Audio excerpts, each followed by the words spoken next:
الحمد لله نحمده ونستعينه ونستغفره ونعوذ بالله من شرور أنفسنا ومن سيئات أعمالنا من يهد الله فلا مضل له ومن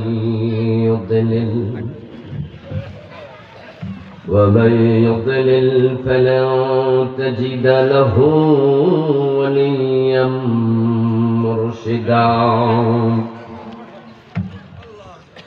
وأشهد أن لا إله إلا الله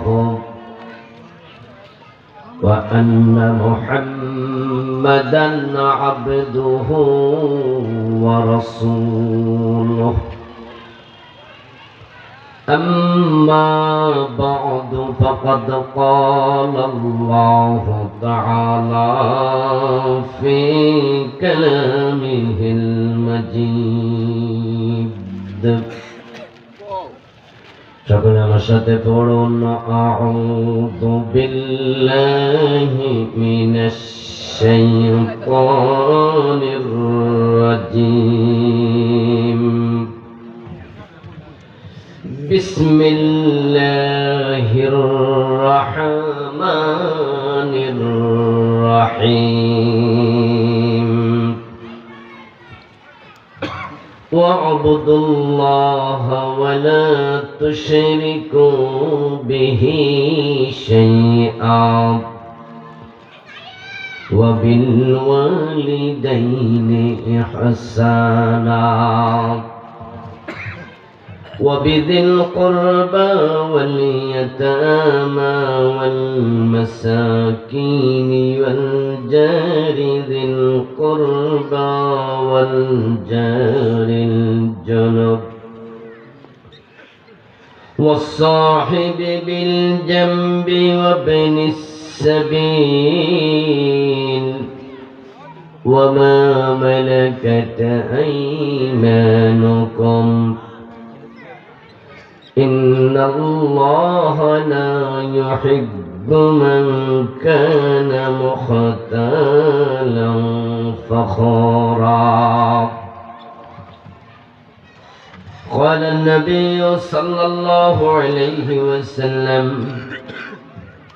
ذاق طعم الإيمان من رضي بالله ربا وبالإسلام دينا وبمحمد نبيا ورسولا أو كما قال النبي عليه الصلاة والسلام সকলে দুরূদ শরীফ পড়ুন আল্লাহুম্মা সাল্লি আলা মুহাম্মাদিন ওয়া আলা আলি মুহাম্মাদ কামা সাল্লাইতা আলা ইব্রাহিম وعلى آل إبراهيم إنك حميد مجيد اللهم بارك على محمد وعلى آل محمد كما باركت على إبراهيم وعلى آل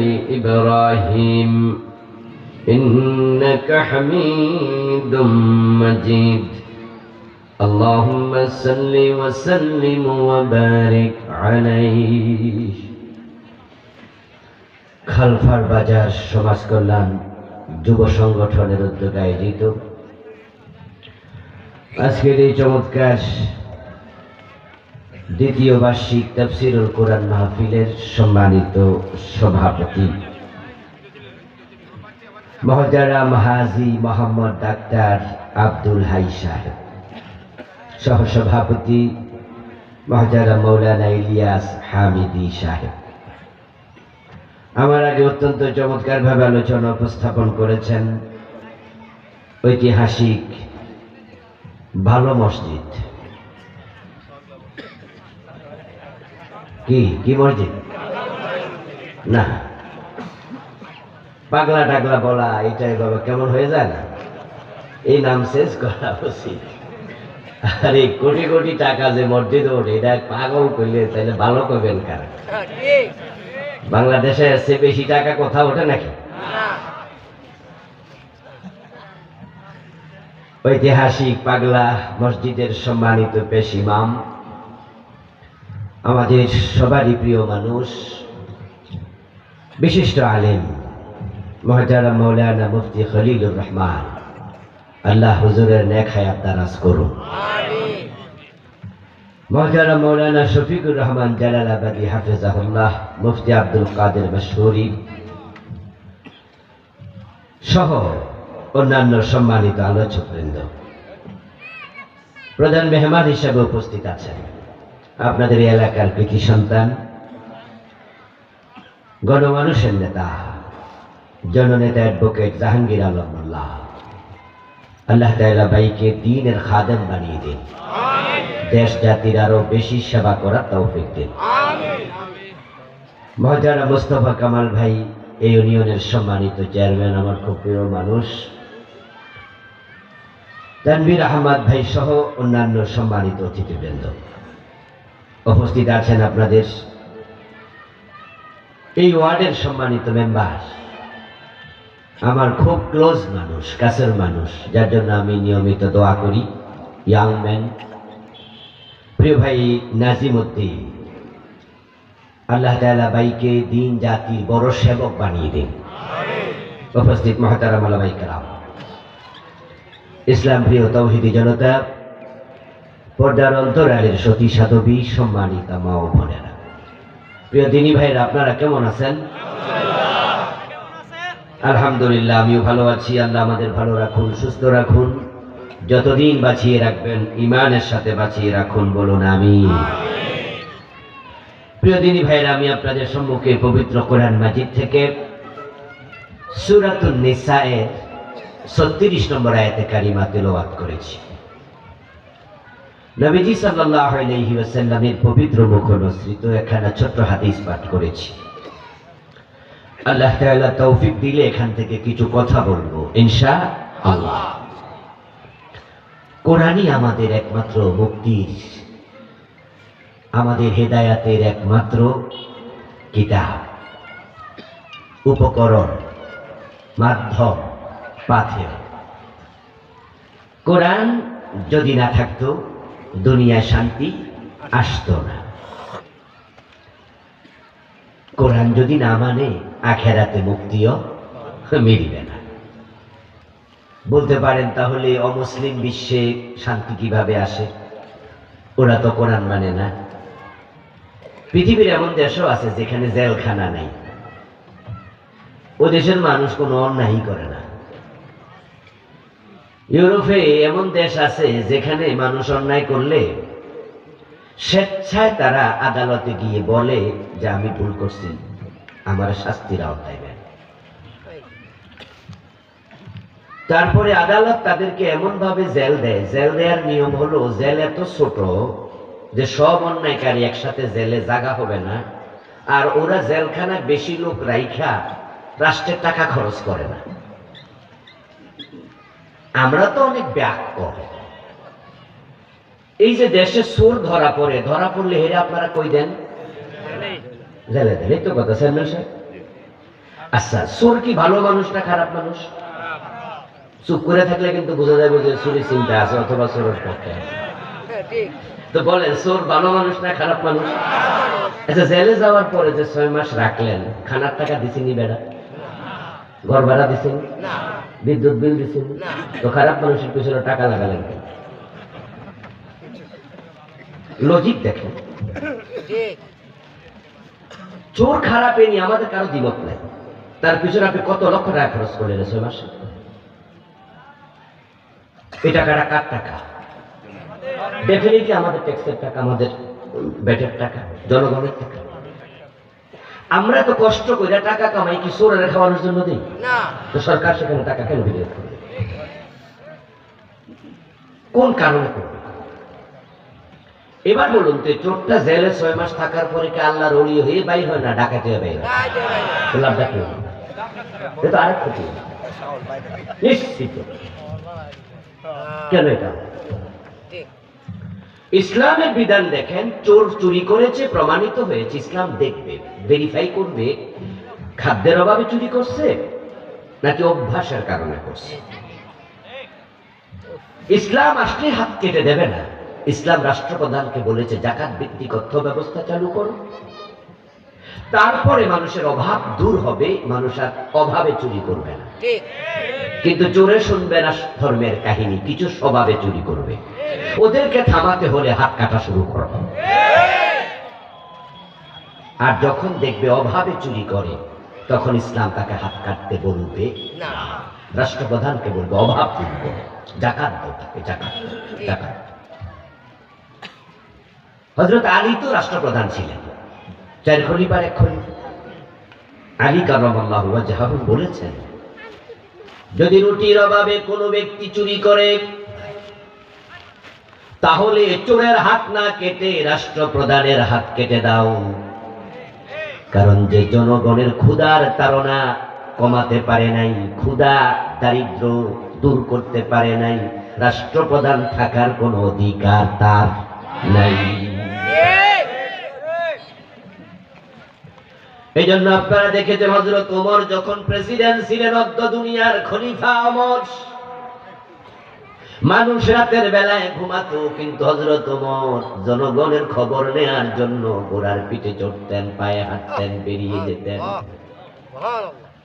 একটি ঘটনা আপনাদের সবার জানা আছে, রাতের বেলায় খাবার ছিল না, ওই গরিব মহিলার ঘরে হযরত ওমর কান্দে করে আটার বস্তা নিয়ে পৌঁছিয়ে দিয়েছেন। আমার প্রিয় ভাই, যখন প্রমাণ হবে লোকটা চোর, চুরি করেছে স্বভাবের কারণে, খারাপ মানুষ, খারাপ মানুষের পিছনে ইসলাম 1 পয়সা খরচ করতে রাজি না। তাই কোন চোরকে জেলে দিতে ইসলাম বলে নাই। ইসলাম বলেছে চোর ধরে হাত কেটে দাও। এবার বলুন তো, চোর যদি হাত কেটে দেয়া হয়, তার পিছনে রাষ্ট্রের কোনো টাকা খরচ হবে নাকি? না, তার পিছনে 1 টাকা খরচ হলো না। বরং হাত যদি কেটে দেন, একটা ঝাটকাটা চোর দেখে 100 চোর তারের মতো সোজা হয়ে যাবে। হেরে দেখা 100 চোর সোজা হয়ে যাবে। চুরি করছে এমন 10 জন এমপির হাত কেটে দেন, 5 জন মন্ত্রীর হাত কেটে দেন। যারা দেশের টাকা চুরি করে কানাডায় বেগম পাড়া বানিয়েছে, তাদের হাত কাটা দরকার আছে না নাই? প্রধানমন্ত্রী সাবেক বলেছেন তার বাড়ির ফিয়ন 400 কোটি টাকার মালিক। বলুন তো, 400 কোটি যারা চুরি করছে, সেটা কি অভাবে না স্বভাবে? এমন চোরের হাত কাটা দরকার আছে কিনা? 5টা মন্ত্রীর হাত কেটে দেন, 5 জন সচিবের হাত কেটে দেন, 5 জন আমলা ডিসির হাত কেটে দেন, 5 জন নেতার হাত কেটে দেন, এমপির হাত কেটে দেন, 5 জন উপজেলা চেয়ারম্যানের হাত কেটে দেন। কাদের? যারা চোর, ভালোদের না। যদি ওদের হাত কেটে দেয়া হয়, ওদেরকে দেখে আগামী 20 বছর কোন নেতা চোর হবে না। সোনার বাংলা হতে বেশি দিন লাগবে না। ঠিক কিরে ভাই, হাত পাকা করে আমরা বলছিলাম সামনে হাত পাকা দেবেন না। এই মাহফিলওয়ালারা, মাহফিল অ্যারেঞ্জ করলেই তো হবে না, গলার মাঝে কাঠ ঝুলে হাঁটলে তো হবে না। এখানে টেবিল ফ্যান থাকবে না কেন? হাত ফাঁকা দেবে কেন? এখন কি ডিজিটাল যুগ না অ্যানালগ যুগ? তো যেটা করতেছি এটা কি ডিজিটাল না অ্যানালগ? এমন ভিডিও হইতেছে না? কেমন লাগতেছে? হাজার হাজার মানুষ দেখবে, আর আমাদের হুজুরদেরকে নিয়ে মন্তব্য করবে যে হুজুররা ফিরালি করে, ওরা পিছনে একজন দাঁড় করাইয়া দেয়। এটাকে আমি শখে নিতেছি না প্রয়োজন? এটা ঘেমে যাচ্ছি আমি। আপনারা টেবিল ফ্যান ব্যবস্থা কেন করেন না? এখনো সময় আছে, করেন তাড়াতাড়ি। একটা চার্জার ফ্যান নিয়ে আসেন। এত বড় এরজ করবেন, বুঝবেন না যে হুজুর তো ঘেমে যাবে। আর যেন বলা না লাগে, যান প্লিজ। আচ্ছা আমার ভাইরা, বলতেছিলাম ইসলামের লজিক দেখেন। এরপরে দেখেন ইউরোপে, আমি বলছিলাম যে ওরা খুব বোঝে। আপনার প্রশ্ন আসছিল ওরা তো কোরআন মানে না। তা আমি যে শুরুতে বললাম যে কোরআন না মানলে পৃথিবীতে শান্তি পাবেন না, আখেরাতে মুক্তি পাবেন না, আমি এর পক্ষে যুক্তি দিচ্ছিলাম। ওরা তো কোরআন মানে না, ওরা শান্তি পাইল কেমনে? এই প্রশ্ন আসতেই পারে। আচ্ছা,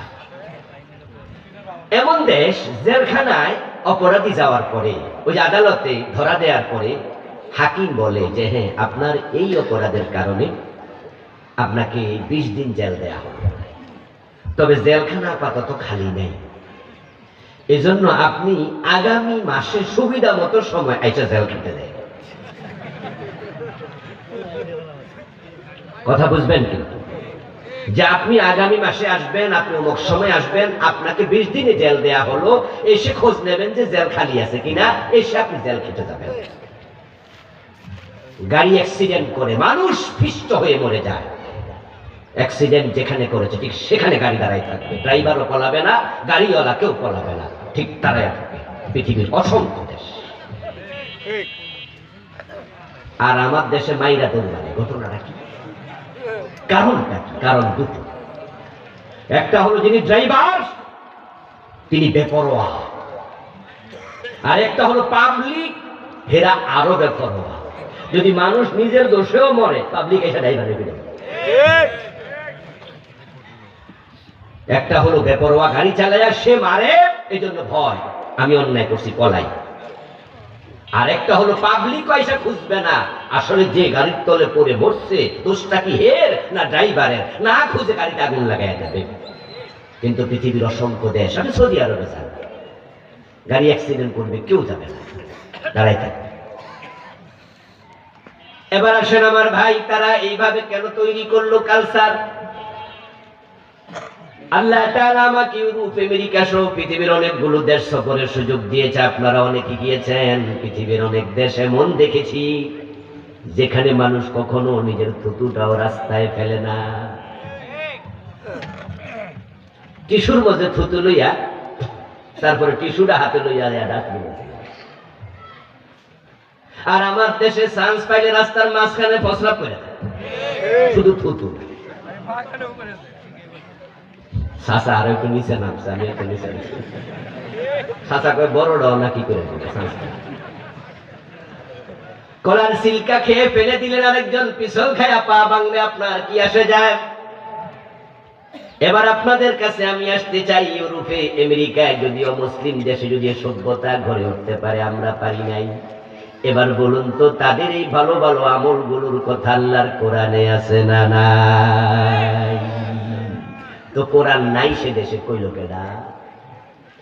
এই যে পরিচ্ছন্নতা, পরিচ্ছন্নতা এটা ঈমানের অংশ, পবিত্রতা ঈমানের অর্ধেক। আমরা ঘুম থেকে যখন উঠি তখন 1 নাম্বার কাজ ওযু করে ফজরের নামাজ, ঠিকই না? ওযু করার মাঝে হাত ধোয়া আছে, সুবহানাল্লাহ। পরিচ্ছন্নতা কাকে বলে? রাসূলুল্লাহ সাল্লাল্লাহু আলাইহি সাল্লাম বলতেছেন, যখন তুমি ওযু করবে, ঘুম থেকে উঠবে, তখন ফালা ইয়াদখুল ইয়াদাহু ফিল ইনা ফালা ইয়াদরি আইনা বাতাত ইয়াদাহু। এই তোমার দুই হাত তুমি পানির পেয়ালাতে প্রবেশ করাইও না, পানিটা জগে আছে, মগে আছে, ঢেলে ঢেলে ওযু করো, তুমি হাত ভিতরে ঢুকাইয়া করিও না। এমনও তো হতে পারে তোমার হাতের মাঝে ময়লা, কারণ তুমি তো জানো না রাতের বেলায় হাতটা কোথায় ছিল, শরীরের এমন অঙ্গ চুলকাইছো যেখানে ময়লা ছিল। এখন তুমি বোতলের ভিতরে, জগের ভিতরে হাত ঢুকাইয়া দিলা, তাহলে তো পানিটাই অপবিত্র হলো, তো ওযু হবে কেমনে? দেখেন নবীজি কিভাবে পরিচ্ছন্নতা, পবিত্রতা শিখায়, হাতে ধরে ধরে শিখায়। আর সে পবিত্রতা আমাদের মাঝে এখন পরিচ্ছন্নতা নাই, ময়লা, কর্দম, প্রস্রাব, পায়খানা, আমরা এখানে সেখানে। শহর এমন ময়লা ঢাকা শহর করে, যদি ঢাকা শহরে মেথররা 7 দিনে স্ট্রাইক করে যে আমরা ঢাকা পরিচ্ছন্ন করব না, যারা পরিচ্ছন্নতা কর্মী আছে, ঢাকা শহরে 7 দিন পরে বসবাস করার কোনো উপযোগিতা থাকবে না। এখন এবার পরিচ্ছন্নতার শিক্ষাটা আমরা বাদ দিয়েছি, কাফেররা গ্রহণ করেছে। ওজনে কম দেয় না, মালে ভেজাল দেয় না। আমেরিকাতে যান, ইউরোপে যান, পৃথিবীর অনেক দেশ আছে যেখানে ওজনে যে কম দেয় এটা ওরা বুঝেই না। মানুষ যে আদান প্রদানে, লেনদেনে মিথ্যা কথা বলে এটা ওরা জানেই না। এবার আপনাদের কাছে জানতে চাইবো, ওজনে কম দিতে মানা আল্লাহর কোরআনে আছে না নাই? কথা বলে না কেন ভাইয়েরা? মিথ্যা বলতে নিষেধ আল্লাহর কোরআনে আছে না নাই? তাহলে এবার কি দাঁড়ালো? ওদের দেশে আসলে কোরআন আছে, বাস্তবে কোরআন সেখানেই আছে, তাই তারা দুনিয়াতে ভালো আছে। আল্লামা ইকবাল রাহিমাহুল্লাহ, কথা বলা লাগবে না তো, কাজ করার কথা বলবেন না। আল্লামা ইকবাল রহমতুল্লাহি আলাইহি তিনি ইউরোপ ঘুরে আসলেন। ইউরোপ ঘুরে এসে আল্লামা ইকবাল রহমতুল্লাহি আলাইহি কবিতা লিখলেন। তার কবিতায় তিনি বললেন, আমি ইউরোপে গিয়েছি, মুসলিম পাই নাই, ইসলাম পেয়েছি। আর আমার জন্মস্থান ভারতবর্ষে, আমি এখানে মুসলিম পেয়েছি কিন্তু ইসলাম পাই নাই। কথাটা কি বুঝতে পারছেন না? ইউরোপে বললেন মুসলমান নাই, ইসলাম আছে। আর আমার ভারতবর্ষে মুসলমানের অভাব নাই কিন্তু ইসলামটা নাই। এই আপনার নাম কি? আমার নাম তো আব্দুল্লাহ। মাশাআল্লাহ, সুদ খাননি? কিছু খাই। গোশ খাননি? কোথাও তো খাই। চুরি করেননি? মাঝে মাঝে করি। নাম কি? আব্দুল্লাহ। আর তোমার নাম? Mister Samsung. চুরি করেন? তো কেন চুরি করবো? মিথ্যা বলেন? মিথ্যা কেন বলবো? ওর নাম মিস্টার স্যামসং, খ্রিস্টান, কিন্তু চুরি করে না, মিথ্যা বলে না। এর ভিতরে তার ভিতরে ইসলাম আছে কিন্তু সে মুসলিম না। আর আমার নাম আব্দুল্লাহ, আমার নাম আব্দুর রহমান, আমার নামে মুসলিম, বাস্তব ইসলাম নাই। ও দোস্ত, ইসলাম এমন এক ধর্ম, এটা যে মানবে তার জন্যই লাভ, তার জন্যই কল্যাণ। আপনি আপনার বোনকে নিয়ে, বউকে নিয়ে রাস্তায় গেলেন, শহরে গেলেন, আপনার বোনের গলার মাঝে স্বর্ণের চেইন আছে, কানের মাঝে নাকটা স্বর্ণের কানের জিনিস। রিক্সা থেকে চোর ছিনতাইকারী টান দিয়া স্বর্ণের চেইনটা গলা থেকে নিয়ে গেল। আপনার বোনের গলায় যখন চেইনটা ছিল 22 ক্যারেটের, 21 ক্যারেটের স্বর্ণ, এখন প্রতি ভরির দাম 1 লাখের বেশি, 1.25 লাখ টাকার মতো। যখন আপনার বোনের গলায় ছিল তখন স্বর্ণের দাম 1.25 লাখ প্রতি ভরি। চোর যখন কেড়ে নিয়ে গেল ছিনতাইকারী, সে নিয়ে পকেটে রাখলো তার, তখন স্বর্ণের ভরির দাম কত? কি কমে গেছে? ও বেটার চোরের পকেটে, এই জন্য স্বর্ণ এখন কোনো দাম নাই। বেটা স্বর্ণ বেচতে গেলে দাম হইব না, ঠিক না?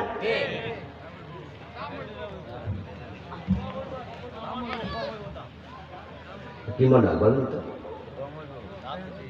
যখন স্বর্ণটা লইয়া দোকানে যাবে চোর, তখন দোকানদারে দেখে বুঝে যাবে এটা একটা চোর, কারণ এর কপালে লেখা আছে, ঠিক না? গায়ে লেখা আছে, এজন্য বলবে যে এই চোর, স্বর্ণের দাম নাই, নাকি দাম সমান। সুবহানাল্লাহি ওয়া বিহামদিহি। কার কাছে ওয়াজ করতেছি? স্বর্ণের দাম আপনার কাছে যাহা, ডাকাতের হাতে গেলে ঠিক তাহাই। কারণ এটাকে যাচাই করা হবে কষ্টি পাথর দিয়ে।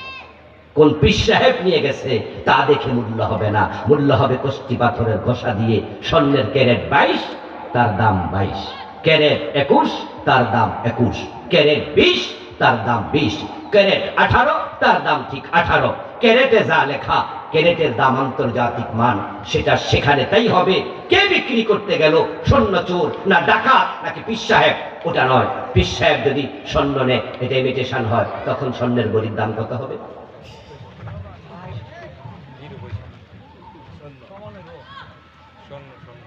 আমার বন্ধু, স্বর্ণ চোরের হাতে যেমন মূল্যবান, এটা আবার হাজী সাহেবের হাতে গেলেও একই দাম। আল্লাহর কোরআন এমন এক কিতাব, এটার আমল যদি হিন্দু করে, বৌদ্ধ করে, কোরআনের আমলের কারণে তাদের দেশেও শান্তি তৈরি হবে। আর যদি কোরআনের আমল সমাজে দেশে না থাকে, মুসলমানের দেশেও শান্তি পাওয়া যাবে না। আমার রাসূল যেই যুগে এসেছিলেন, ওই যুগের নাম ছিল আইয়ামে জাহিলিয়া। কিন্তু যখন তিনি কোরআন সমাজে চালু করে দিলেন, তখন যুগের নাম হলো খাইরুল কুরুন। রাসূলুল্লাহর যুগের প্রথম অংশের এক নাম, শেষ অংশের আরেক নাম। প্রথম অংশ ছিল আইয়ামে জাহিলিয়া, অন্ধকার যুগ। আর যখন কোরআন সমাজে কায়েম হলো, তখন রাসূলুল্লাহ জীবনের আগে, ইন্তেকালের আগে, জীবনের শেষ দিকে তিনি বললেন, খায়রুল কুরুনি করনি, আমার যুগ এখন পৃথিবীর সর্বশ্রেষ্ঠ যুগ। প্রথম অংশ জাহেলিয়া, শেষ অংশ সেরা যুগ। কারণ শুধু একটা, প্রথম অংশে কোরআনের আমল ছিল না, আর শেষ অংশে কোরআনের বাহিরে কেউ একটা কাজও করত না, সবাই কোরআন একসাথে। এমন মানা মানত, কোরআনের বাহিরে একটা কথা বলত না। কোরআনে এসেছে মদ পান করা যাবে না, মদ পান করা হারাম, অথচ ইসলামের প্রথম দিকে মদ খাওয়া জায়েজ ছিল। রাসূলুল্লাহর আপন চাচা আমির হামজা রাদিয়াল্লাহু তাআলা আনহু মদ পান করলেন। মাতাল অবস্থায় হাতে যে তলোয়ার ছিল, তলোয়ার দিয়ে একটা ওটের পেটের ভিতরে তলোয়ার ঢুকাইয়া ওটটাকে জাগায় মেরে ফেললেন। ওই ওটটা ছিল হযরত আলীর ওট। আলী ছিলেন আমির হামজার আপন ভাতিজা, রাসূল নিজেও আমির হামজা রাদিয়াল্লাহু তাআলা আনহুর আপন ভাতিজা। হযরত আলীর সাথে ফাতেমার বিয়ে হয়। ওই বিয়ের পরে ওলিমা করবে আলী, কিন্তু আলীর টাকা নাই। রাসূল একটা ওট দিলেন, এই ওটটাকে জবাই করে তুমি মানুষরে খাওয়াইও। কিন্তু এর মাঝেই হযরত হামজা মাতাল হইয়া ওটটাকে মেরে ফেললেন। আলী রাদিয়াল্লাহু তাআলা আনহু নবীজির কাছে গিয়ে অভিযোগ করলেন, বললেন, দেখেন আপনার চাচা কি করছে, ওটটাকে হত্যা করলো। প্রিয় নবীজি রেগে গেলেন, হামজা এটা কি করলো? তাই তিনি হামজাকে খবর দিলেন। হযরত হামজার তখনও মাতলামি শেষ হয় নাই, এখনো তিনি কিছুটা মাতাল। রাসূলুল্লাহর সামনে গিয়ে বলতেছে, ও আমার আব্বার চাকর দাস মুহাম্মদ ইবনে আব্দুল্লাহ, কেন ডাকছো? রাসূলুল্লাহর কয়, আমার আব্বার দাস। উনার আব্বার নাম আব্দুল মুত্তালিব, আব্দুল মুত্তালিবের নাতি। নাতি না কইয়া কয় চাকর দাস। আল্লাহর হাবিব হামজার আচরণ দেখে বুঝে ফেলছেন চাচার মাথাটা এখনো 100% ঠিক হয় নাই, লাইন হয় নাই। মদ খাইলে 1-2 ঘন্টা মানুষ মাতাল থাকে, অথচ হামজা তখন মুসলিম। আল্লাহর নবীকে সবাই সম্মান করে, সাহাবারা তো করতেন নিজের জীবনের চেয়ে বেশি কদর, কিন্তু এখন মাথা ঠিক নাই। তাই তিনি এক অন্যায় করলেন, হযরত আলীর ওট হত্যা করলেন। এখন দ্বিতীয় অন্যায়, রাসূলুল্লাহর কাছে সেই শব্দ ব্যবহার করলেন। যখন রাসূল তার অবস্থা দেখলেন, কিছু আর বললেন না। যখন পরিস্থিতি স্বাভাবিক হলো, তখন আরশ থেকে আল্লাহ তাআলা মদ হারাম করে, ইন্নামাল খামরু ওয়াল মাইসির ওয়াল আনসাব ওয়াল আজলাম ওয়াল আনসাব রিজসুম মিন আমালি শাইতান ফাজতানিবুহু আয়াত নাযিল করলেন। আজ থেকে আর মদ খাওয়া যাবে না, চিরতরে হারাম ঘোষণা করলাম। মদ খায়া মানুষ মাঝে মাঝে এমন কাজ করে, যেই কাজের পরে আফসোস ছাড়া কিচ্ছু করা থাকে না, এমন কাজ করে ফেলে যেটার কোনো মিনিমাইজ হয় না। যুবতী শুয়ে আছে নিজের ঘরে, বাবা মদ খাইয়া ঘরে ঢুকছে, ঢুকেই দেখে মেয়েটা শুয়ে আছে। মদখোর মাতাল বাবা মেয়ের উপর ঝাঁপাইয়া পড়লো, মেয়ে চিৎকার দিল। মেয়ের মা দৌড়াইয়া আসলো, আইসা দেখে যে বাবা মেয়ের সাথে দস্তাদস্তি করছে, মুখ থেকে মদের উৎকট গন্ধ বের হচ্ছে। ধাক্কাইয়া বাপকে সরালো, এই তুমি এটা কি করছো? ঘন্টা 2 পরে বাপের হুঁশ আসলো, এখন বাপ ইজি। এবার মেয়ের মা বলতেছে, তুমি মদ খাইয়া আইসা মাইয়ার গায়ে হাত দিবা? মদখোর বাবা বলে, কি কি বলো এসব? বলে, হ্যাঁ তুমি আজকে তাই করেছো। মেয়ে শোয়া ছিল, ঝাঁপাইয়া পড়ছো, আমি যাইয়া ছুটাইছি, মেয়ের গায়ে হাত দিছে। আপনাদের কাছে আমার প্রশ্ন, এটার মিনিমাইজ কি? এখন আত্মহত্যা করা ছাড়া উপায় নাই। এই চেহারা মেয়েকে দেখাবে কিভাবে? এই মেয়ে বাবার সামনে জীবনে মরা পর্যন্ত যাবে কেন? মদ এমন এক খারাপ জিনিস যেটা মানুষের আকলকে শেষ করে ফেলে, ঢেকে ফেলে। এবার মদ হলো হারাম। আমি বুঝাচ্ছি ইসলাম সাহাবারা কেমনে মেনেছে সে কথা। যেই মাত্র মদ হারাম হলো, হযরত আলী, হযরত আব্বাস রাদিয়াল্লাহু তাআলা আনহুমা সহ কয়েকজন সাহাবীকে রাসূলুল্লাহ দায়িত্ব দিলেন, যাও যাও দৌড়াও, তামাম মদিনায় ঘোষণা করে দাও, কাদ হুররিমাল খামরু কাদ হুররিমাল খামর, মদ হারাম মদ হারাম। তখন তো আজকের যুগের মতো মাইক ছিল না, টেলিভিশন রেডিও ছিল না, ফেসবুক ছিল না। প্রচার করার জন্য সাহাবারা মুখে এলান করতে শুরু করলেন। তাফসীরে পাওয়া যায়, ইতিহাসের কিতাবে পাওয়া যায়, ওই দিন মদিনার অলিতে গলিতে মদের বন্যা প্রবাহিত হয়েছিল। কারে আওয়াজ আসছে, কাদ হুররিমাল খামরু, মদ হারাম। কারো পেয়ালায় মদ ছিল, ফেলে দিয়েছে। কারো মটকিতে মদ ভিজানো ছিল, ফেলে দিয়েছে।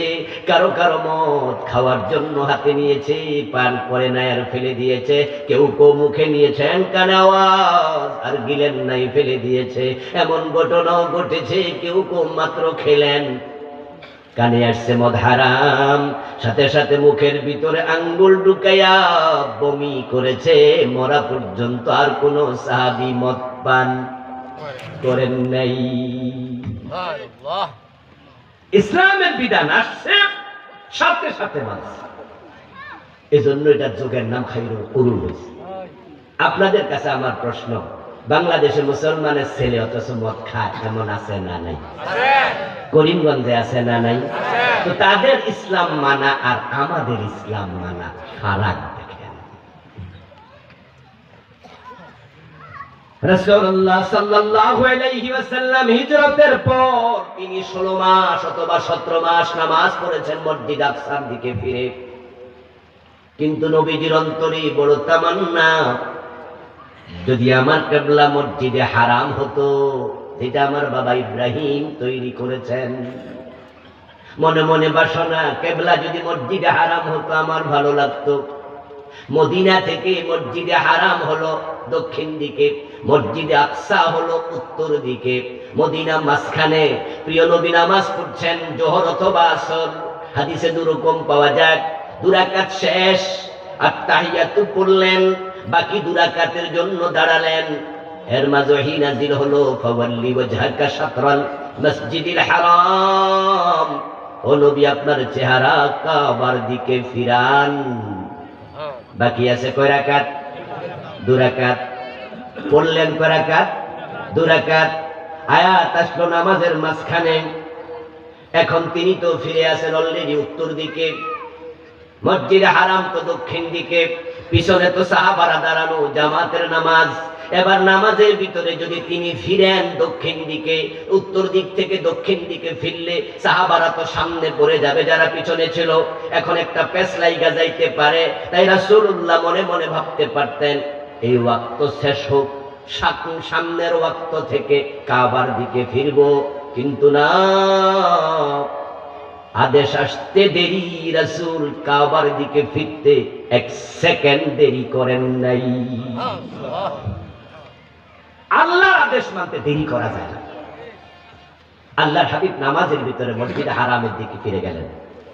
সাহাবারা যখন দেখলো, কি রে, মসজিদে হারামের দিকে রাসূল ফিরছে, কোনো প্রশ্ন নাই, নামাজের ভিতরে কথা নাই। তারা নিজেরাও ঘুরে এসে রাসূলের সাথে আবার মসজিদে হারামের দিকে ফিরে নামাজ পড়লেন। যেই মসজিদে এই ঘটনা ঘটেছে, মদিনার সে মসজিদের নাম মসজিদুল কিবলাতাইন, 2 কিবলার মসজিদ। আল্লাহর নবী সাল্লাল্লাহু আলাইহি ওয়াসাল্লাম নামাজের ভিতরে তিনি কাবার দিকে ফিরে বুঝাইলেন, আমার আল্লাহর আদেশ মানতে দেরি করা যায় না। এই হলো ইসলাম। এখন আমাদের দেশে আমরা আল্লাহর কত আদেশ, সরদরে হাত কাটো, 54 বছর গেল মানলাম না। ডাকাত ধরে শুলে দাও, 54 বছর চলে গেল মানলাম না। জেনা করলে 100 বেত লাগাতে হবে, অবিবাহিত হলে 100 বেত, বিবাহিত হলে পাথর মারো। এই যে অর্ডার রাসূলের জামানা, রাসূল এটা করেছেন। 54 বছরের বাংলাদেশে একদিনও করি নাই। মদ পান করলে 80 বেত লাগাতে হবে, হযরত ওমর নিজের ছেলেটাকে ছাড় দেন নাই। বলুন তো, 80 বছরের আইন, 80 বেতের আইন 54 বছরে কি আমরা একদিন মেনেছি? তো রাসূল ইসলাম কি দেখাইলেন আর আমরা ইসলাম কি মানলাম? প্রিয় ভাইয়েরা, যে কোরআন আমাদের হেদায়েতের একমাত্র চাবিকাঠি, আমাদের মুক্তির একমাত্র, নাজাতের একমাত্র বার্তা, সে কোরআন থেকে আমি সূরা নিসা 36 নম্বর আয়াত পড়েছি। এই আয়াতে কারিমাতে আল্লাহ তাআলা আমাদেরকে 11টি নির্দেশ দিয়েছেন, 11টি মেসেজ দিয়েছেন। আমি যতটুকু সময় সামনে পাই এই 11টি মেসেজ আপনাদের সামনে টুকটুক করে সামান্য সামান্য করে তুলে ধরবো। আর আপনারা সবাই 1, 2, 3 করে এই 11টি মেসেজ আজকে নিজের কলবে জমা করবেন, তারপরে নিজের সাথে মিলাবেন। যাদের মিলে আলহামদুলিল্লাহ পড়বেন, আল্লাহ যেন ওই মিল রাখা অবস্থায় মৃত্যু দেয়। আর যাদের মিলে না, আজকে নিজেকে চেঞ্জ করবেন, নিজেকে এর সাথে ফিট করবেন। যদি 11টি মেসেজ আমরা আমল করতে পারি, একটি আয়াতই জান্নাতে যাওয়ার জন্য যথেষ্ট হয়ে যাবে। এত চমৎকার মেসেজ 11টি আয়াত আছে, একটা আয়াত নাজাতের জন্য যথেষ্ট। 1 নাম্বার আবুদুল্লাহ, ও দুনিয়ার মানুষ তোমরা আল্লাহর ইবাদত করো। দ্বিতীয় হলো ওয়ালা তুশরিকু বিহি শাইআ, এবং আল্লাহর সাথে কাউকে শরীক করো না। 3 নাম্বার ওয়াবিল ওয়ালিদাইনি ইহসানা, এবং মা বাবার সাথে সর্বোত্তম আচরণ করো। আমরা ইবাদত করব কার? সবাই বলেন না কার? অন্যর কো ইবাদত করা যাবে? এখন ইবাদত যদি আল্লাহর করেন, ইবাদত কাকে বলে জানার দরকার আছে কিনা? জানা আগে না মানা আগে? ইবাদত কাকে বলে ডেফিনেশন কয়জনে জানেন? আমার দেশের মানুষ তো অধিকাংশ লোক ইবাদত কাকে বলে সংজ্ঞা জিজ্ঞাসা করলে সংজ্ঞাই কইতে পারবে না। তাহলে আপনি না জেনে কি করছেন? আগে তো জানা ফরজ, তারপরে না মানা ফরজ। ইবাদত না বুঝার কারণেই তো নামাজও পড়ে সুদও খায়। ইবাদত না বুঝার কারণেই তো হাজী সাহেব বোনের জমি দখল করে রাখে। ইবাদত না বুঝার কারণেই তো রমজান মাস আসতেছে, মাথায় টুপি দিয়া মালে ভেজাল মিশাবে। রোজার মাস আসতেছে, ইনশাআল্লাহ আগামী 1 মাস পরেই তো রোজা, নাকি?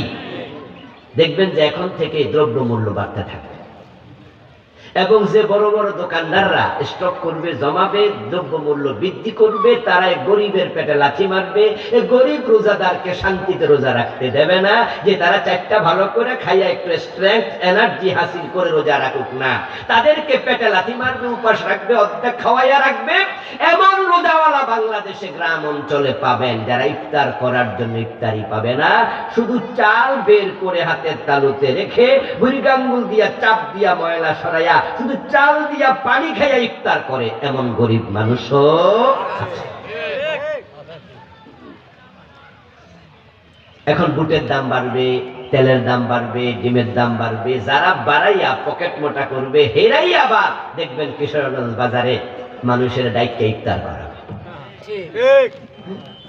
দোকানে যত কর্মচারী আছে 10 জন 20 জন, সবার জন্য ইফতারি রেডি। এবং শুধু তাদের জন্য না, দোকানের সামনে দেখবেন যে সপুরা বিছাইয়া সুন্দর করে 20 জনের ইফতারি রেডি করে মানুষের খুব আসেন আসেন ইফতার করেন। আর পাবলিক ইফতার করে দেখে মনে মনে ভাবতেছে, আহা জান্নাত আল্লাহ আমারে না দিয়া কারে দেয়। এত লোক আমি খাওয়াচ্ছি রোজাদার, তারা কত দোয়া করবে। অথচ 1 মাস আগ থেকে উনি মালের দাম বাড়াইছে। আরব বিশ্বে যাবেন রোজার মাসে সুযোগ পাইলে। গত রোজায় আমি সৌদি আরবে গেছি, দুবাই গেছি। আপনাদেরও সুযোগ থাকলে যাবেন, সিরুফিলা জমিনে সফর করবেন, বিস্ময়কর জিনিস দেখবেন, মজা পাবেন। আরব বিশ্বে গেলে তাদের চরিত্র রমজান মাসে ফুল চেঞ্জ, অসংখ্য মালে ভর্তুকি দেয়। গত রোজার আগের রোজায় পত্রিকায় দেখলাম দুবাই সরকার রাষ্ট্রীয়ভাবে অনেকগুলো পণ্য, সে তালিকা 30টার বেশি হবে, নিত্য প্রয়োজনীয় সবগুলো দাম কমাইছে রোজা উপলক্ষে। এই 1 মাস দাম কমানো হলো। সৌদি আরবে গেলে দেখবেন মসজিদে নববী, মসজিদে হারামে ইফতার করানোর জন্য কি পরিমাণ টাকা ব্যবসায়ীরা কাজে লাগাচ্ছে, আপনার চোখ কপালে উঠে যাবে যে এত খরচ কেমনে করে। সবাই সাথ দেয়, রোজা আসছে, রোজা, রোজার দাম কমাও। তাদের চিন্তা হলো 11 মাস ব্যবসা করব, রমজানে ভর্তুকি দেব, আল্লাহ পোষায়া দেবে। আল্লাহর বান্দারা আরামে রোজা রাখবে, তারা দোয়া করবে, এই ওসিলা নাজাত পাওয়া যাবে। তারা 11 মাস ব্যবসা করে, রমজানে ভর্তুকি দেয়। আর আমার দেশের মুসলমানের বাচ্চাগুলো টুপি মাথায় দিয়া, এ পাঞ্জাবি গায়ে দিয়া, মুখে দাড়ি রাইখা, 5 ওয়াক্ত নামাজ পড়া, অধিকাংশ ব্যবসায়ী, সবার কথা বলছি না, অধিকাংশ 11 মাস করে চুরি, রমজানে করে ডাকাতি।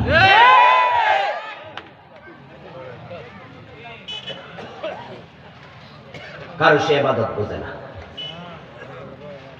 ভাবছে নামাজ পড়লে জান্নাত মিলবে, অথচ আমার প্রিয় ভাইরা সূরা মাউন, সূরা রাইতাল্লাহ সবাই তো পারে না। রাইতাল্লাযী ইউকাযযিবু বিদ্দীন, এই সূরার মাঝে আছে ফাওয়াইলুল লিল মুসাল্লিন। এক পেজ দেখে হবে না রে ভাই, এক সাইড দেখে হবে না। মাইয়া বিয়া করাবেন, ছেলে দেখতে গেছেন, অথবা ছেলে বিয়ে করাবেন, মেয়ে দেখতে গেছেন,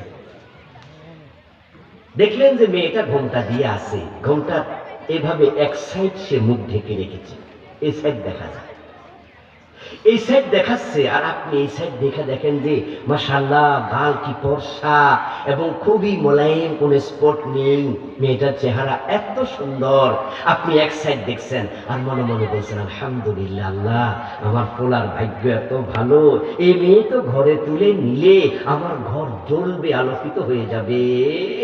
এই অবস্থায় বললেন মা তোমার এই সাইডের কাপড় সরাও না, এই সাইডের কাপড় সরাইছে, আর দেখেন যে এই সাইড সবটা কালো,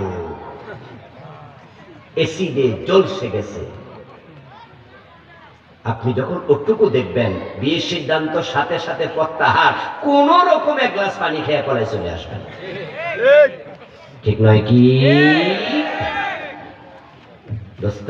এক পাশ দেখছেন, নামাজ পড়লে জান্নাতের চাবি, এটা হলো হাদিস, কিন্তু কোরআনে আরেক পাশে আছে ফাওয়াইলুল লিল মুসাল্লিন, কত নামাজের জন্য ওয়াইল।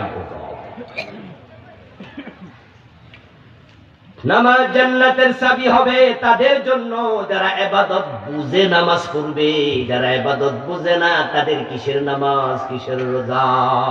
তো ইবাদত কারে বলে তা তো শিখেনি নাই, তো করবেন কি? আল্লাহ তাআলা বলছেন আমি কিছু নামাজের জন্য ওয়াইল দোজখ বানাইছি, আল ওয়াইলু ওয়াদিন ফি জাহান্নাম ইয়াবি ফিহি কাফির 40 খরিফা ক্বাবলা ইয়াবলাগা কারা, রাওয়াহু তিরমিজি। নবীজি বলছেন ওয়াইল হচ্ছে জাহান্নামের একটা গর্তের নাম, যে গর্তের দিকে জাহান্নামীকে ফেলে দিলে তলায় যেতে 40 বছর লাগবে। কিছু নামাজিকে আমি সেই ওয়াইল দোজখে ফেলে দেব। নামাজ জান্নাতের চাবি, ওটুকু শুনে খুশি হয়ে গেছেন ওই হাদিস। এখন এই আয়াতের কি হবে? ইবাদত বুঝেন তারপরে করেন। হাদিসে আছে আখলিস দীনাক ইয়াকফিকাল আমালুল কালিল, বুঝে শুনে ইবাদত করো, আমলকে খাঁটি বানাও, কম আমল নাজাতের জন্য যথেষ্ট হবে। আর না বুঝা উল্টা পাল্টা চলতে থাকবা, মসজিদের সভাপতি আবার সিনেমা হলের মালিক। হুজুর ইসলাম আমরা বুঝি না, আপনারা একাই ইসলাম মানেন, আমরা মানি না। না মানলে নিয়ে যে বড় মসজিদের এসি আমি একাই 3টা দিচ্ছি, তাই নাকি? কারে হুজুরে রমজান মাসে 10 দিন আমি খাওয়াই, মাসে সাদা কত দেই জানেননি? 100 টাকা মসজিদে সাদা দেই। পরে খোঁজ নিয়ে দেখা গেল উনি সুদী ব্যাংকের ডিরেক্টর। ও, আপনার হারাম টাকা দিয়ে আপনি জান্নাত কিনতেছেন? হারাম টাকা আল্লাহর পথে খরচ করে সওয়াবের নিয়ত করা কুফর। আপনি আল্লাহকে গরিব পাইছেন? আরে আল্লাহকে আপনি গরিব পেয়েছেন। রাস্তার মাঝে বসে আছে একটা ফকির, গরিব। ওই গরিব ফকির বলছে চাচা আমার কয়টা টাকা দেন, আমার কয়টা টাকা দেন। আর আপনি পকেট থেকে 100 টাকার একটা নোট বের করছেন, ওই নোটটার মাঝে জোড়া লাগানো, তালি লাগানো, ওইটার মাঝে কস্টেপ দেয়া।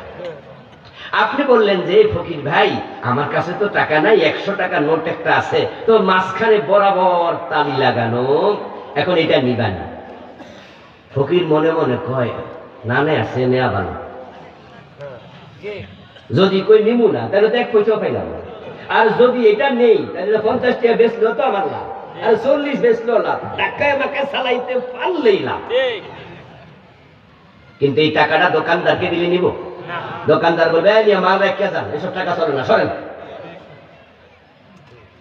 দোস্ত, ফকির পাইছেন নাকি আল্লাহকে? কোন রকম হারাম টাকা গোছাইয়া দিলেন, মসজিদের সভাপতি হইয়া দোতলার ছাদ একা করে দিলেন, মনে মনে ভাবছেন জান্নাত আমার না দিয়া কাকে দেয়? ইন্নাল্লাহু তাইয়্যিব লা ইয়াকবালু ইল্লা তাইয়্যিবা, আল্লাহ পবিত্র, অপবিত্র কোনো কিছু তিনি নেয় না। আপনার মুখের উপর সিনেমের চিৎকে মেরে দেয়, তোর টাকা তুই নে। নামাজের নাম ইবাদত নয়, তবে এটা ইবাদতের অংশ। রোজার নাম ইবাদত নয়, ইবাদতের অংশ। হজের নাম ইবাদত নয়, এটা ইবাদতের অংশ। ইবাদত কি সেটা বুঝুন। এই যে আমার মাথা, দেহের মাঝে সবচেয়ে দামি অংশ, কল্লা বরাবর কেটে যদি এটা একটা প্লেটে রেখে প্রশ্ন করা হয় এটার নাম কি, তাহলে আমরা কেউ বলবো না এটার নাম মানুষ, আমরা বলবো এটা মাথা। হাত আলাদা করলে এটার নাম হাত, পা আলাদা করলে এটার নাম পা, কলিজা আলাদা করলে এটার নাম কলিজা, ফুসফুস আলাদা করলে এটার নাম ফুসফুস। তাহলে মানুষ কই? উত্তর হবে সবগুলো যখন এক জায়গায় একত্রিত হবে তখন তার নাম হলো মানুষ। নামাজের নাম নামাজ, রোজার নাম রোজা, হজের নাম হজ, যাকাতের নাম যাকাত, এক একটার এক এক নাম। তাহলে ইবাদত কোনটা? العبادة هي قضاء الحياة بحسب أوامر الله تعالى ونواهيه। এটা হলো ইবাদতের সংজ্ঞা। কোরআনে আল্লাহ বলেছে মা আতাকুমুর রাসূলু ফাখুযুহু ওয়া মা নাহাকুম আনহু ফান্তাহু। ইবাদত মানে হলো আমার রাসূল যা করতে বলেছেন করো, যা ছাড়তে বলেছেন ছাড়ো। এই দুটো একসাথে করলে হয় ইবাদত। হিয়া কাযাউল হায়াতি বিহাসবি আওয়ামিরিল্লাহি তাআলা ওয়া নওয়াহি। ইবাদত মানে হলো আল্লাহ এবং রাসূলের আদেশ নিষেধের ভিত্তিতে পুরা জীবন পরিচালনা করা।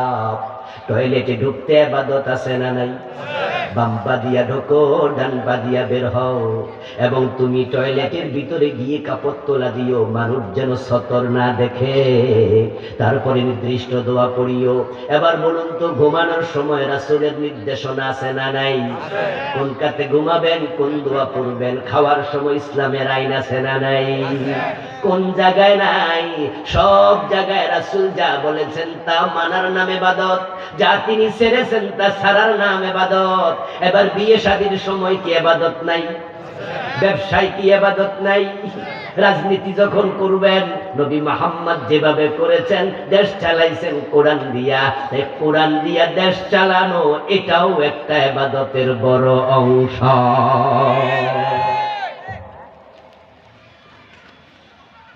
হাত আছে, পা আছে, কর্ণ নাসিকা আছে, কলিজাটা নাই, মানুষ বাঁচবে তো? কলিজাও আছে, ফুসফুস নাই, মানুষ বাঁচবে তো? ফুসফুস আছে, ব্রেইনটা নাই, মানুষ বাঁচবে তো? সবগুলো সক্রিয় থাকবে, কোনটা ফরজ অঙ্গ, কোনটা ওয়াজিব অঙ্গ, এগুলো থাকতেই হবে। আর মাথার চুল নাই, বেঁচে থাকে মানুষ। পায়ের লোক নাই, বেঁচে থাকে। চামড়াটা কালো, বেঁচে থাকে। এগুলো হলো সৌন্দর্য বর্ধনকারী। ইসলামের যাহা ফরজ, ইসলামে যাহা হারাম, ইসলামে যাহা ওয়াজিব, ইসলামে যাহা মাকরুহে তাহরিমি, এই চারটার বিষয় সতর্ক থাকবা না, তুমি আল্লাহর ইবাদতকারী গোলাম না। ইবাদত হলো একটা চেইনের মতো। আমাদের মা বোনেরা চেইন গলায় দেয় না? গলার চেইনে দেখবেন যে একটা চেইন যদি একটু লম্বা হয়, ধরেন 2 বিগত লম্বা, এই 2 বিগত লম্বা চেইনের মাঝে দেখবেন 100-150 আংটা থাকে, কড়া থাকে, একটার সাথে আরেকটা লাগানো আছে। শক্ত করে যদি লাগানো থাকে, চেইন গলায় শোভা পাবে, এক জায়গায় ছিঁড়ে যাবে, গলায় দেয়া আর যাবে না। ইসলামের সব বিধান তোমাকে মানতেই হবে। কিছু মানবা না, তুমি আল্লাহর গোলাম না।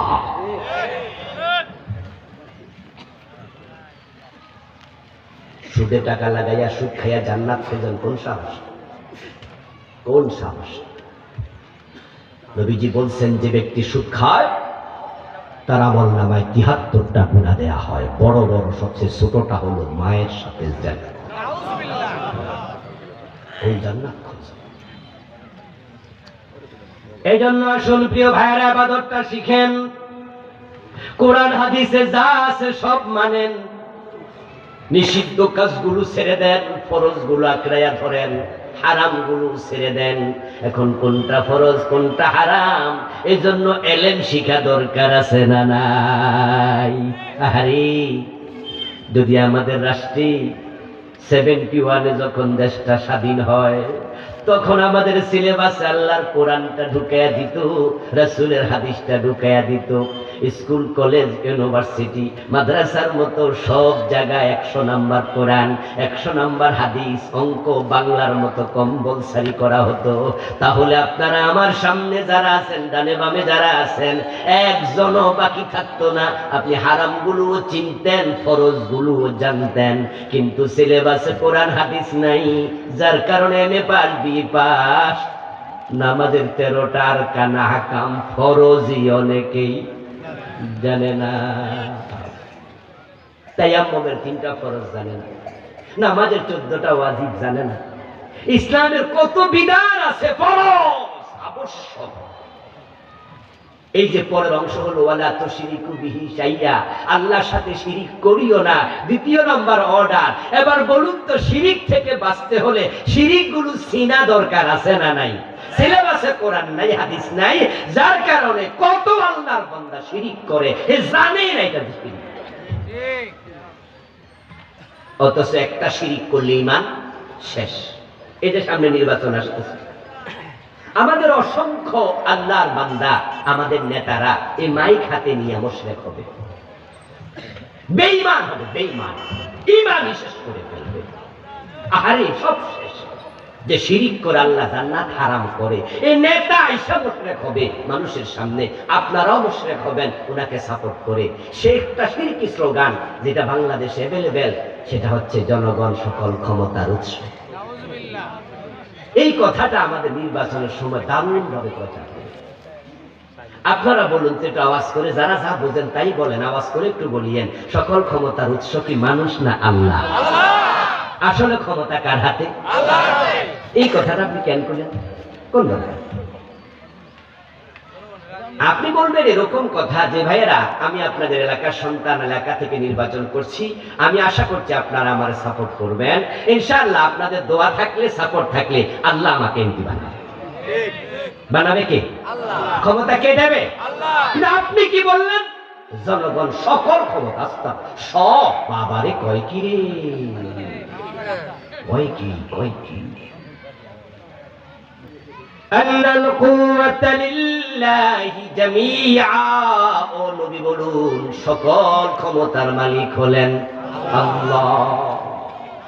কুলিল্লাহুম্মা মালিকাল মুলক তুতিল মুলকা মান তাশা ওয়া তানজিউল মুলকা মিম্মান তাশা। আমাদের নরসিংদী সদর থানার সাবেক উপজেলা চেয়ারম্যান,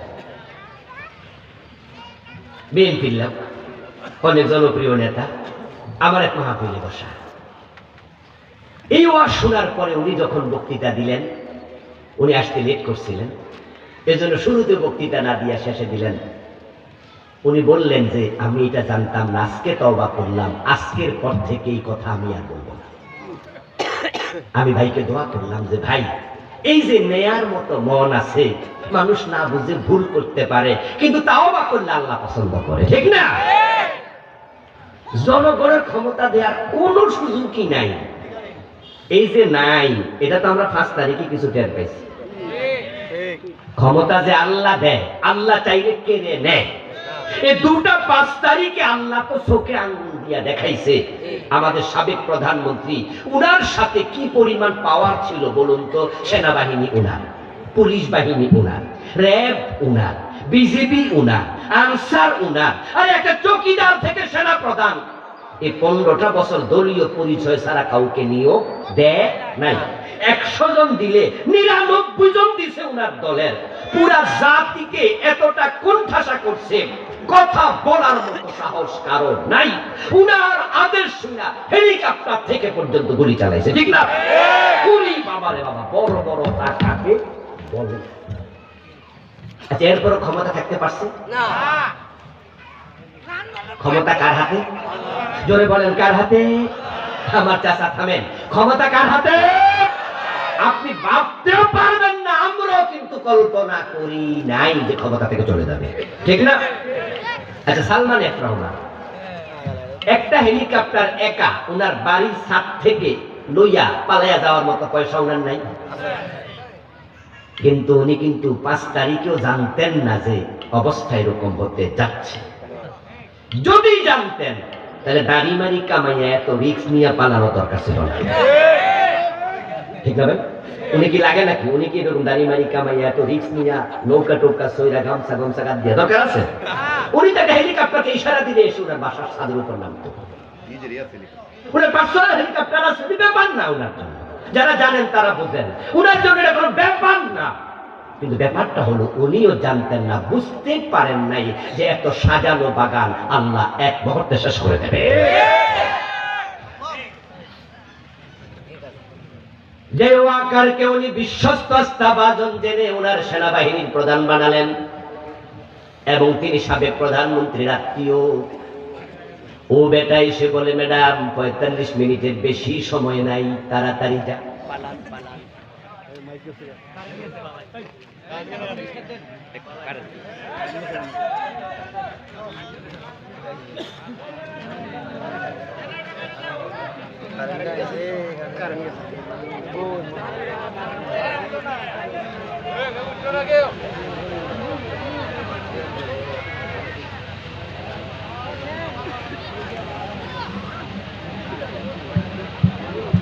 জিকির করুন লা ইলাহা ইল্লাল্লাহ, লা ইলাহা ইল্লাল্লাহ, লা ইলাহা ইল্লাল্লাহ মুহাম্মাদুর রাসূলুল্লাহ। আমার প্রিয় ভাইরা, ক্ষমতার মালিক কে? আমরা কিন্তু এই কথাগুলো বলে কাউকে ছোট করা, কাউকে বড় করা, এটা আমাদের উদ্দেশ্য না। বাস্তব উদাহরণ দিয়ে বুঝাইলে বুঝতে সহজ হয়, ঠিক না? এই জন্যই বলা ক্ষমতার মালিক জনগণ না, কে? না হয় ওয়াকার কি উনাকে কেন বলবে চলে যান 45 মিনিট? আচ্ছা, যাত্রাবাড়ি থানার ওসি জানেন তো? জানেন তো ও বেটা কি সরকারের পক্ষ নিয়ে গুলি করে নাই? 1-2টা না শত শত রাউন্ড। সেখানে মানুষ হত্যা করেছে 50 জনের বেশি। আচ্ছা, সে ছিল একটা ইন্সপেক্টর মাত্র, পুলিশের ছোট্ট অফিসার। ওসি মানে এই মাত্র এসআই থেকে একটু উপরে উঠছে। এটা বিসিএস ক্যাডারের অফিসারও না। যারা আপনারা গ্রামের মানুষ তো মনে করেন বিশাল অফিসার, না, এটা ছোট্ট অফিসার। তবে থানার মাঝে ওরাই হচ্ছে লিডার। একজন ইন্সপেক্টর ও বেটার তুলনায় সেনাবাহিনীর প্রধানের ক্ষমতা যে কত উপরে, কম্পেয়ার করা যাবে না। কিন্তু সে যাত্রাবাড়ি থানার ওসির ইঙ্গিতে শত শত রাউন্ড গুলি দেওয়া হলো, 50-এর উপরে মানুষ রাস্তায় শহীদ করে ফেলা হলো। ওয়াকার যদি ওর মতো তেরা হইতো তাহলে হয়তো সেদিন 50,000 শহীদ হওয়া লাগতো, 2000 না। কিন্তু আল্লাহ আরশের মালিক, তিনি ক্ষমতার মালিক। তিনি জানেন যে যাত্রাবাড়ি থানা ওসি ও বেটা গুলি করলো, দেশের ক্ষমতা চেঞ্জ হওয়ার পর ব্যাপারে কোনো ভূমিকা রাখতে পারবে না। কিন্তু জেনারেল ওয়াকার যদি ওর মতো তেরা হয় তাহলে ক্ষমতার মসনদ সরতে সময় লাগবে, রক্ত অনেক বয়ে যাবে।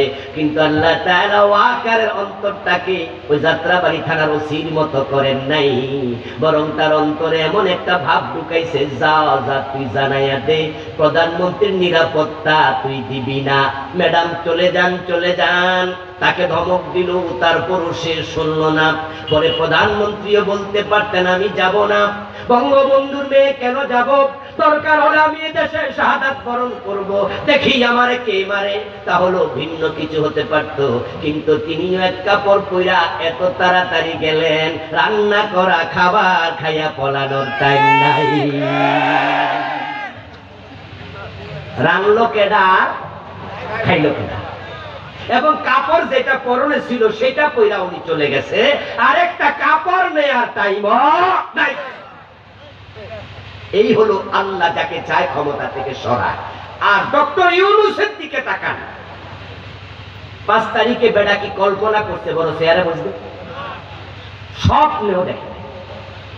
বৈষম্য বিরোধী আন্দোলনে ডক্টর ইউনূসের কি ভূমিকা ছিল?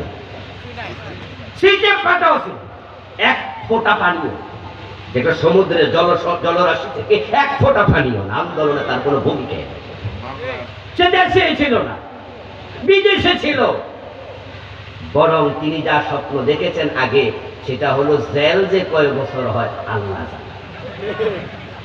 তার বিরুদ্ধে যে মামলাগুলো ছিল, মামলাগুলো কি ছোট ছোট না বড় বড়? এক একটা 10-12 বছর 20 বছর করে হইল 200-250 বছর জেল হয়ে গেল।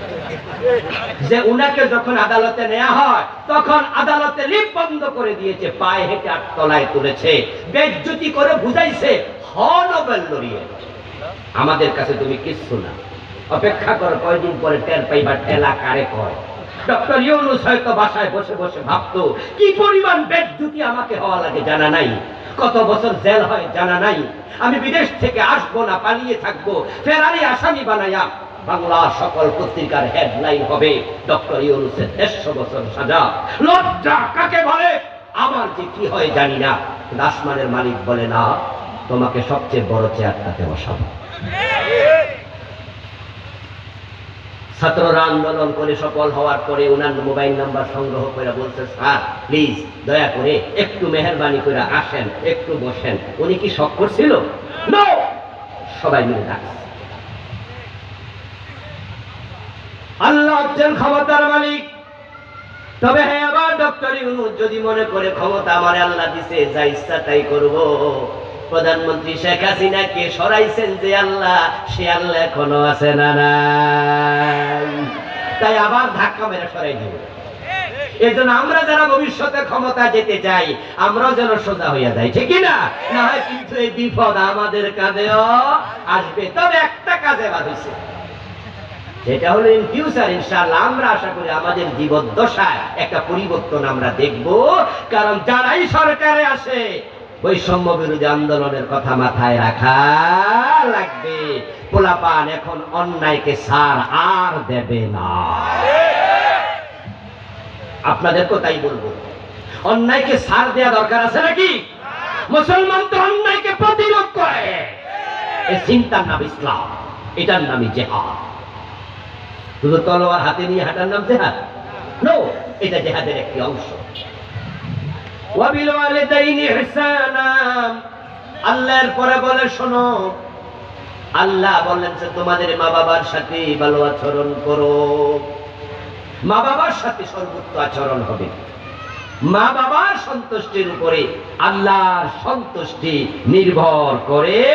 এজন্য যাদের ঘরে বৃদ্ধ মা বাবা আছে, তাদের সাথে এমন আচরণ করবেন, তাদের দোয়ায় দুনিয়া থাকতে জান্নাত মিলে। রাসূলুল্লাহ সাহাবীকে দেখলেন জান্নাতে কোরআন পড়ছেন, অথচ সেই সাহাবী তখনও মৃত্যুবরণ করেন নাই। উনার নাম ছিল হারেসা। হযরত হারেসাকে রাসূলুল্লাহ দেখেন, তিনি আল্লাহর জান্নাতে মেরাজের রাতে কোরআন পড়ছে।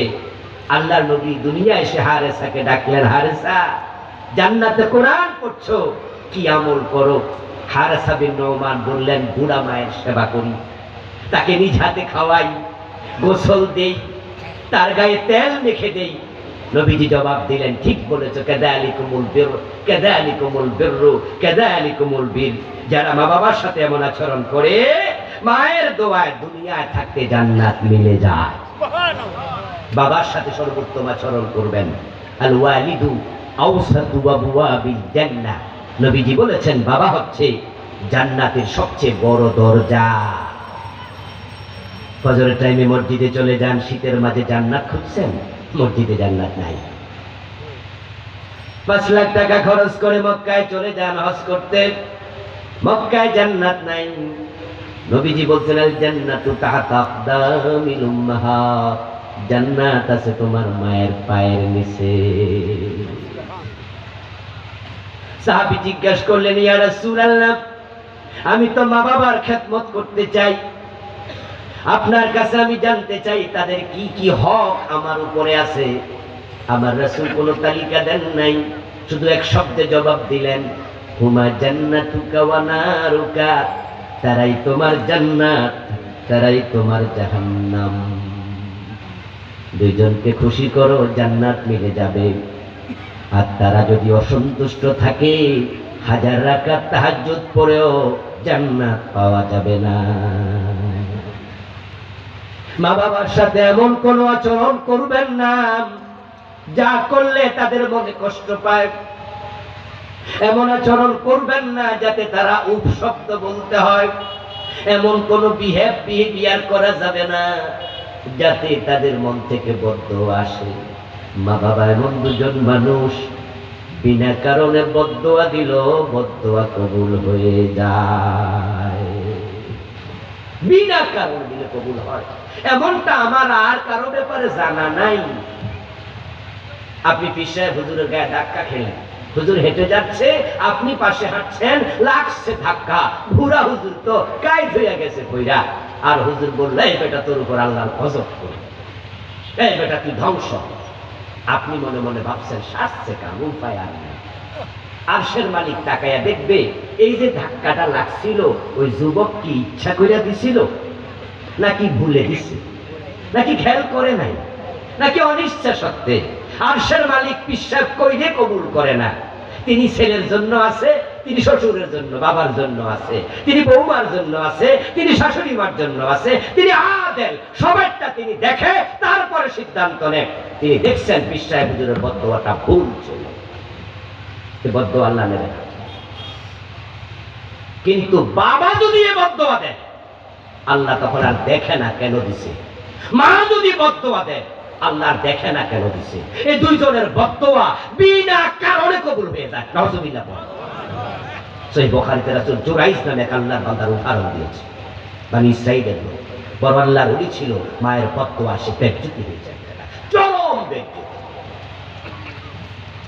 এই জন্য আপনাদের যাদের মা বাবা জীবিত আছে, তাদের দোয়া নেবেন, ইহসান করবেন। ওয়াকফিদ লাহুমা জানাহা যুল্লি মিনার রাহমা, দুই হাত তাদের জন্য ভালোবাসা নিয়ে একবারে বিছিয়ে দেবেন, তাদের সেবা করবেন, যা চান তাই দেবেন।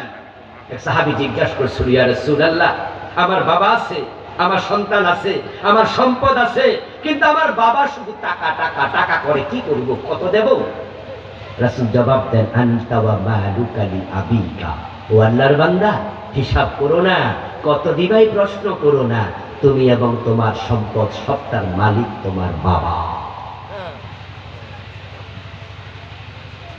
এই যুবক সাবধান, বউয়ের কথা শুনে মাকে কোনোদিন বকা দিবা না, চোখ লাল করে কথা বলবা। ওয়ালা তানহারহুমা, কোনোদিন মা বাবাকে ধমক দিও না। ওয়ালা তাকুল লাহুমা উফ, বিরক্ত হয়ে উফ বলো না।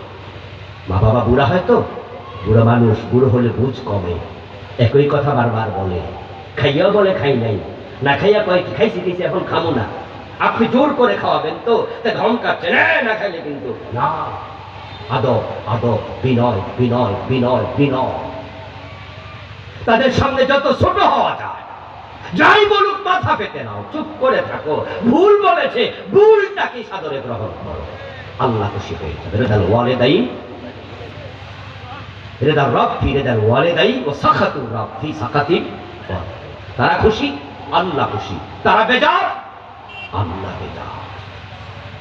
আর যদি বদদোয়া দে, তাহলে তোমাকে আল্লাহ এটা রেজাল দুনিয়াতে ভোগ না করাইয়া মারবে না। খুব সাবধান। বাবালে মুআজ্জালানি উকুবাতুহুমা ফিদ দুনিয়া আল বাগই ওয়াল হুকুক। রাসূল বলেছে দুটি কাজ করো না, একটা হলো জুলুম, আর একটা হচ্ছে মা বাবার সাথে বেয়াদবি। এই দুটার রেজাল্ট আল্লাহর কাছে এত তাড়াতাড়ি পৌঁছে, দুনিয়াতে এটা রেজাল্ট না দিয়ে আল্লাহ মৃত্যু দেয় না। বাকিগুলো শুধু তেলাওয়াত করছি, অনুবাদ করে দোয়ার দিকে যাচ্ছি। 4 নাম্বার, আত্মীয়দের হক দিতে হবে। আত্মীয়দের হক নাই, বোনের হকের কি খবর? বাপ মরছে 10 বছর, মা মরছে 7 বছর, নিজেরটাও খায়, বোনেরটাও খায়। আমাদের এই মেম্বার চেয়ারম্যান সাহেবেরা কত বিচার যে এলাকায় করে, এগুলা নেই। ওনাদের কাছে কত বিচার জমা হয়, হক সংক্রান্ত বিচার বেশি জমা হয়। ভাই ভাইকে ঠকায়, বাপ মরে গেছে চাচা তার ভাতিজাকে ঠকায়, ইয়াতিম থাকে ইয়াতিমকে ঠকায়। মনে রাখবেন, অন্যের হক নিয়ে মরবেন তো আপনি শেষ। হাসরের ময়দানে মানুষের হক যারা মেরেছে, যতটুকু মেরেছে, আল্লাহ 7 গুণ বড় করে জমিনটা গলায় ঝুলাইয়া দেবে। রাসূল বলছে যে ওয়ারিসের মিরাস কেটে নেয় আল্লাহ তাআলা তার জান্নাত কেটে নেয়। এরপর বলছে ইয়াতীমদের হক, মিসকিনের হক। রমজান আসছে, যাকাত 2.5%, 1 লাখ টাকা আছে, 2,500 টাকা, এটা আপনার না, এটা গরিবের হক। যে যাকাত দেয় না সে যাকাত খায়। ওই যে 2,500 আপনি খাইলেন, এটা কিন্তু আপনার নয়, অন্যেরটা খেলেন। এই জন্য যাকাত গরিবের হক, মিসকিনের হক, প্রতিবেশীর হক আছে, প্রতিবেশীর হক দেবেন। আত্মীয় প্রতিবেশী, অনাত্মীয় প্রতিবেশী, পথিক মুসাফির, আপনার অধীনস্থ কর্মচারী। সুবহানাল্লাহ, মা মালাকাত ঈমানুকুম। নবীজি কথা বলতে বলতে ইন্তেকাল করেছেন। আসসালাম আসসালাম ওয়া মা মালাকাত ঈমানুকুম। অধীনস্থ যারা আছে তাদের ব্যাপারে সাবধান, সাবধান, সাবধান। তাদের ঘাম শুকানোর আগে তাদের প্রাপ্য দিয়ে দাও। ঠকানো যাবে না অধীনস্থকে। সর্বশেষ, আল্লাহ অহংকারীকে পছন্দ করেন না। অহংকারী হবেন না, বিনয়ী হন। যে কথাগুলো বলা হলো, আল্লাহ আমাকে, যারা শুনলেন তাদের সকলকে আমল করার তৌফিক দিন বলি আমিন। আমরা সংক্ষিপ্ত দোয়া করে তারপরে বিদায় নিতে চাই। আমার লেখা 8টি বই আছে।